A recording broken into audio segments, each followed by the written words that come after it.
The lean gray bird with his long legs and long neck stands at the edge of the pond, watching, patient, silent. She gets too close and he lifts up and glides away.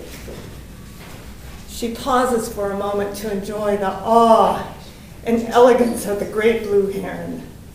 Oh, he's beautiful. Like the great blue, she also watches the pond. She's been watching this pond for over 50 years.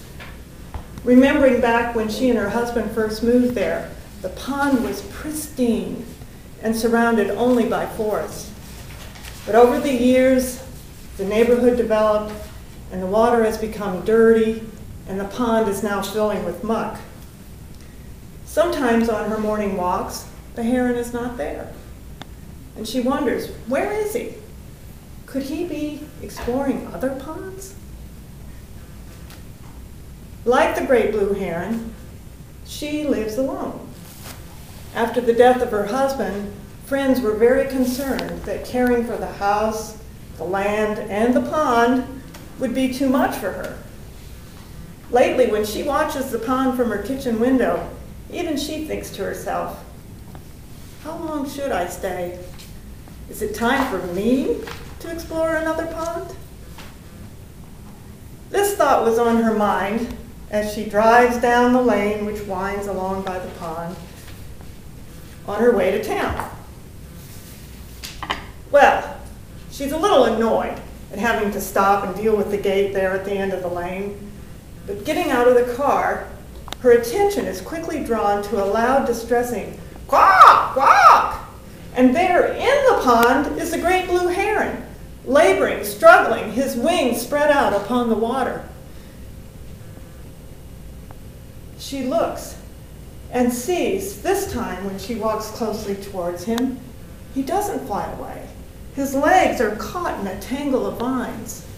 So she gently pulls the vines away so she doesn't scare him even further, and then discovers that one of his legs is still being held by something out in the water.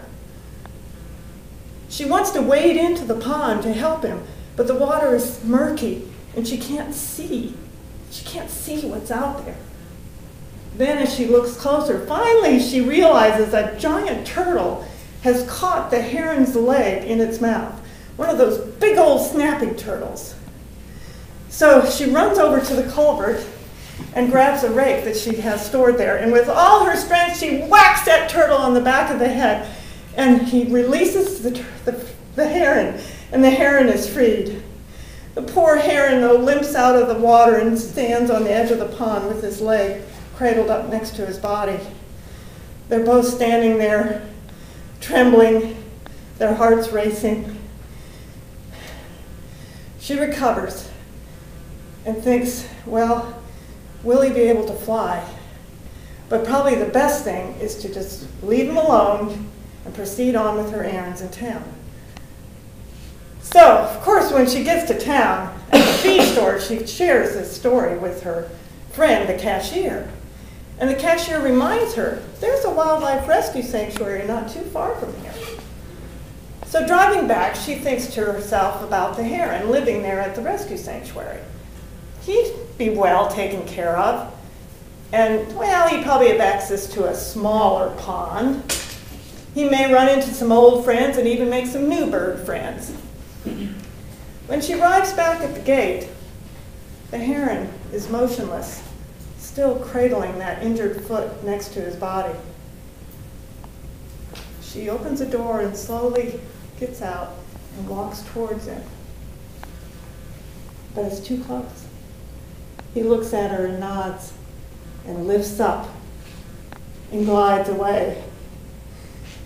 She watches him, this time with tears in her eyes, as he gently lands on the other side of the pond. She knows the time is coming near when they'll both leave this pond.